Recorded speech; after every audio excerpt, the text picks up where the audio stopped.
A blast at JC Boyle Dam this year kicked off the process of drawing down the reservoirs behind 3 Klamath River dams. Wow. Look at that. There we go.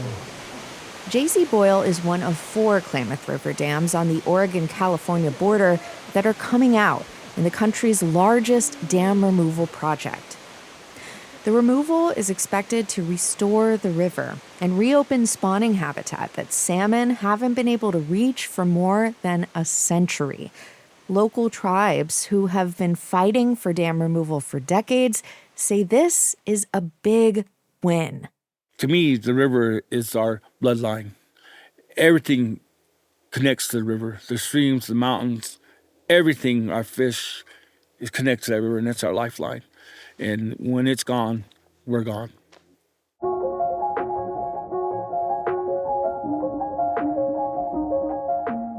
From the newsroom of OPB, I'm Jen Chavez, and this is The Evergreen, a podcast about the place you call home. Last week, we brought you up to speed on the water issues in the Klamath River Basin and where things stand now in the dam removal process.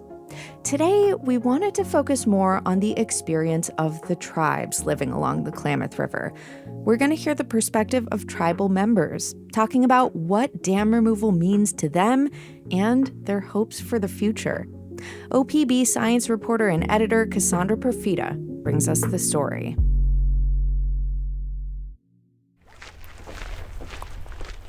It's September of 2023.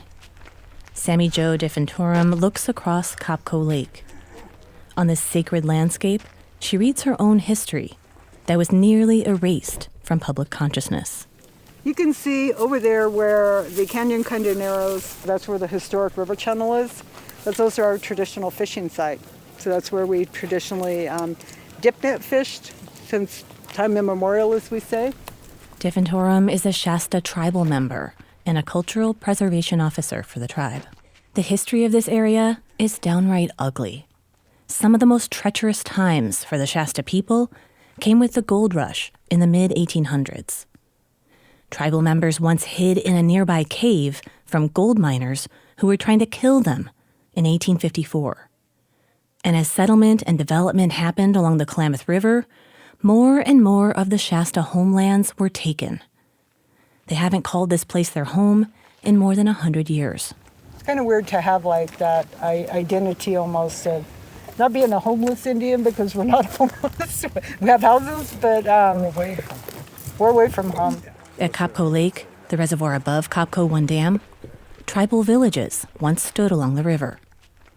When the dams were built, the land here was flooded, and Shasta people were forced out of their remaining properties through eminent domain.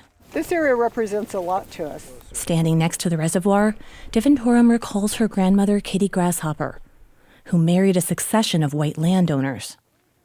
In part, she suspects, so her grandmother could remain living on the land near her people. The women that really held the tribe together in a lot of ways, strong women. And, they also paid a price. They really did. And all of those efforts to keep the community intact, when the dams were built, guess what? The land was taken by eminent domain. As part of the dam removal process, crews are building a new hatchery here to raise salmon to repopulate the river. Because dam removal operations will likely damage Shasta cultural sites, Diffentorum says the tribe has asked the state of California to return some of its homeland to make up for the damage. We want our land back. We want some of our land back. This whole area here that they call Copco Valley, that's not what we call it. This area is known to the Shasta people as Kuschashchas. We have a lot of things that are submerged as a result of the dams and the land being taken. Our people were displaced, families, villages, that have been really hard to patch together over the years. But we also do have ceremony sites here. The site of our salmon ceremony is here. Getting the land back would mean she and tribal members could return to their sacred site and traditions. For future generations. I look at my little grandsons and it's like, they deserve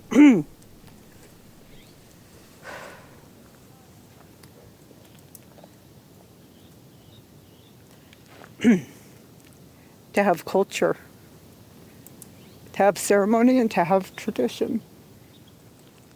The state's pending decision has high stakes for about 300 members of the Shasta Indian Nation, which doesn't have any designated tribal land. But Deventorum is hopeful. Governor Newsom's policy also does say that excess land owned by the state should be returned to Indian tribes. And the majority of land that we're looking at is really right here, the reservoir. It's, our traditional homelands down to some of the area around Kopko. We're not actually looking at Iron Gate. I think there's been too much damage there. I think they're coming back, I do. I believe that. We actually have a saying. Araki, Taku, Tarak. To give the land back. Give the land back.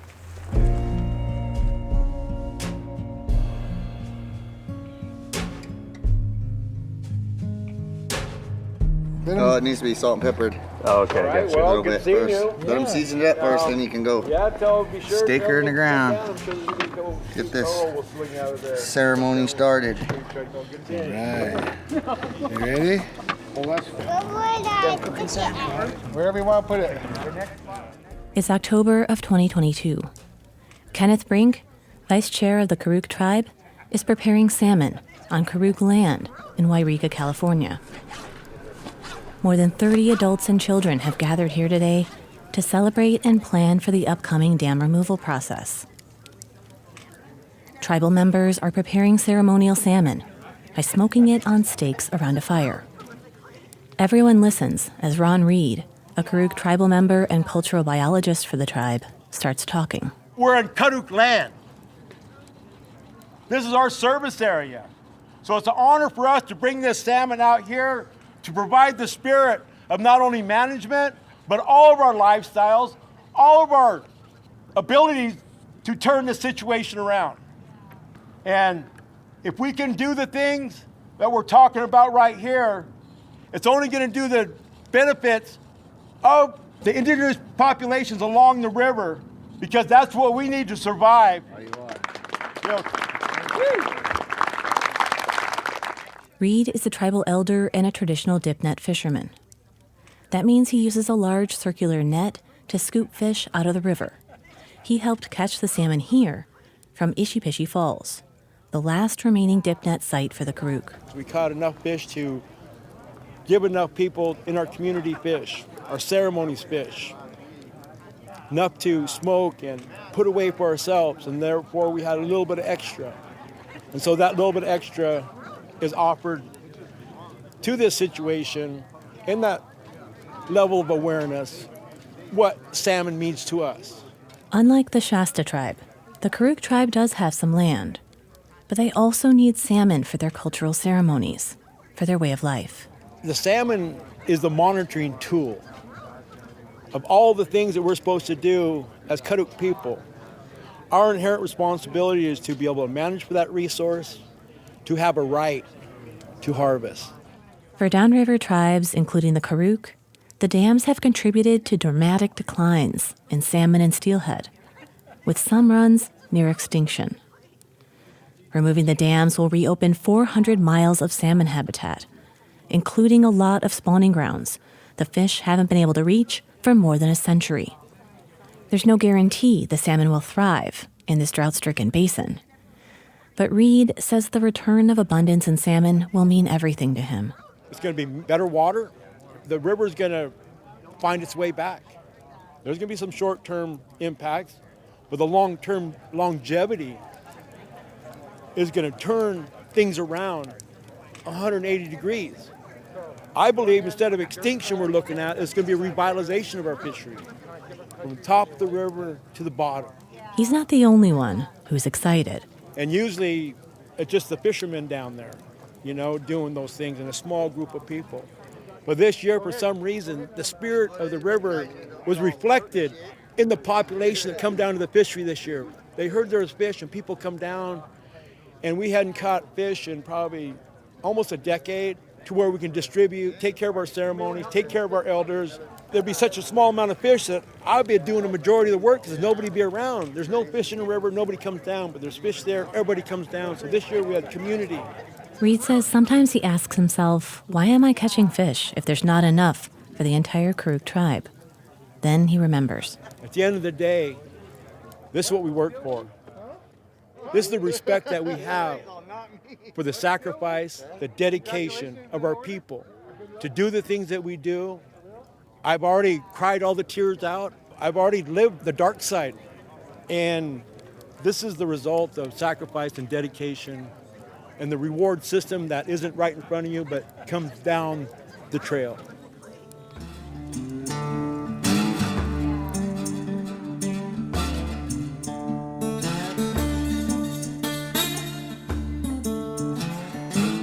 Coming up after a short break, we hear from Alana Grant. She's a Karuk tribal member helping to restore thousands of acres around the reservoirs and dams.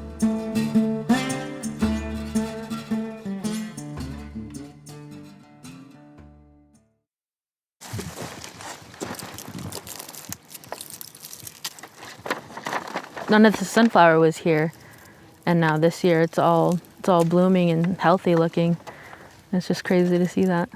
Alana Grant is a Karuk tribal member. It's fall of 2023, and she's gathering native sunflower seeds along the Iron Gate Dam reservoir. I'm looking for these ripe seeds. They're ready when they're dark like this and hard. That's how we know that they're good to go. They're kind of dried out, looking not flowering like the rest of the sunflowers. The work that we do out here is just, collecting the native plants, and we just want to keep it as natural as it was, many years ago. So having as much of these native species in there is going to really, really help it a lot. Grant works as crew lead for the Yurok tribe, which is working with the company Resource Environmental Solutions to restore more than 2,000 acres around the reservoirs and dams. Grant and her crew have the hard job of collecting native seeds and then replanting the bare land after the reservoirs are drained. After the seeds are collected, Grant and crew members bring them to a building to process. So right now the crew is mashing up the seeds, so it'll be easier to put through the clipper, which is the shifting machine. And then once it goes through that, then it ends up right here where I lay them out on the board and try to get them as clean as possible. And then we go ahead and tag it and store it and wait for us to be able to use it. It's definitely a process, but it's fun to do, and it's nice to get out of the heat every once in a while. Grant grew up in Wairika, near the Shasta River, and this is her first job. Her dad told her about it. I'm a local around here, and that's what's good about this project is I grew up around the river, and just seeing that it's going to get healthier, and I'm playing a part in that. It just means a lot. Grant says it's hard work, but it helps to love what you're doing. That's when we just remember what we're working for and why we're doing this. That just kind of helps us keep on going. We love the fish, and we understand how important it is to keep them healthy and do our part in keeping them healthy. It's a lot of responsibility for us as people. She says she has a close relationship with the river. To see it become so bad is like it hurts. So when these dams come down and we see like a good progressive movement happening, that's really what we're working for.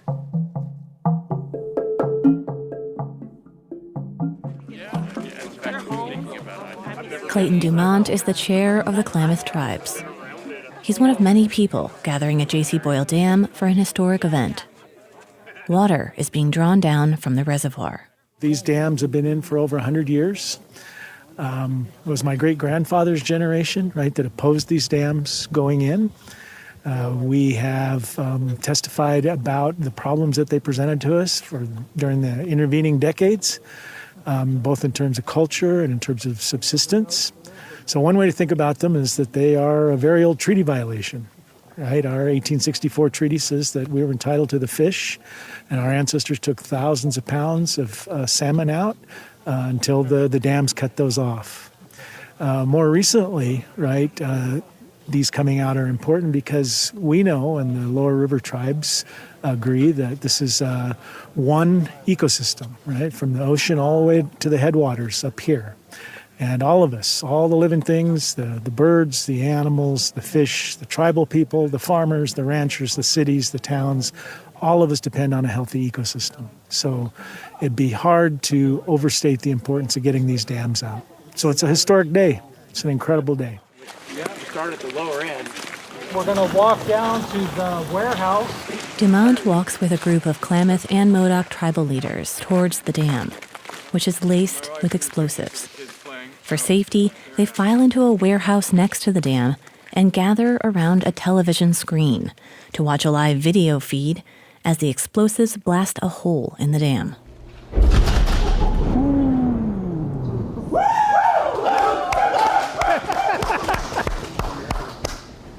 Wow. Look at that. Here we go. You all right?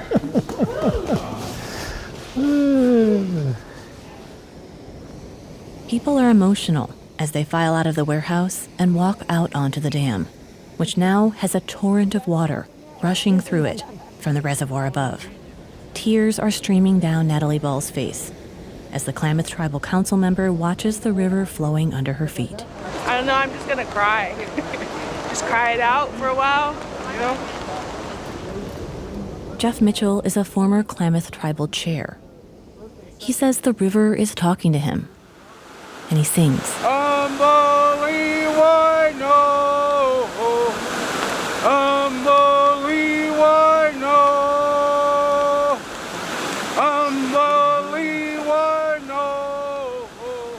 He says the water rushing through the dam is a sound of joy, happiness, and hope. You know, it was telling me that this river's going to be free here again soon, and it'll be once again a river. And that felt so good, you know, and all of these years of fighting this fight, you know, it made it really worth it, you know, and this has been quite a struggle, and I was standing there thinking about the people that we lost along the way, and there's been a lot of people from the different tribes that worked on this and contributed towards this, you know, and they moved on. They're ancestors of ours today, and I could feel them looking down. I could feel them looking down on us, and they were smiling. This is a big moment.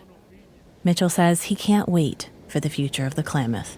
If I'm lucky in 10 years to see fish swimming by my home in Chiloquin, and, you know, I might be here when my people will go out and fish again. And that would be something. To be able to go down to the river and watch a salmon swim by.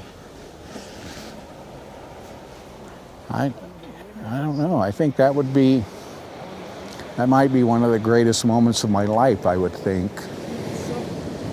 You know, I think it's a beginning of a new chapter of healing.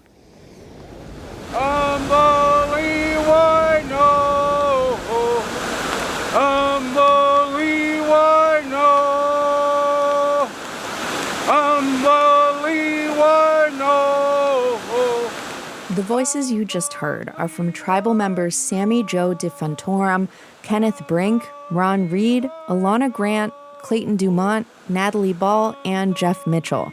Cassandra Profita narrated this story. She's a science reporter and editor at OPB. You can read all her coverage of the Klamath Dam removals at opb.org. Thank you for listening to The Evergreen, a podcast from OPB. If you're here listening right now, you are a part of our brand new podcast family. Help us grow by leaving a review on your favorite podcast app, including YouTube. Follow us there, and hey, tell your friends. Mia Estrada produced this episode, and our technical director is Stephen Cray. Nalene Silva engineered the episode. The OPB podcast team also includes Julie Sabatier and Sage Van Wing. Cassandra Profita and cinematographers Todd Sonfleeth and Brandon Swanson did the interviews you heard in 2022, 2023, and 2024. The music you heard in this episode is from Audio Network. If you have a question for us, please reach out. You can hit us up by email at theevergreen@opb.org. I'm Jen Chavez. Catch you later.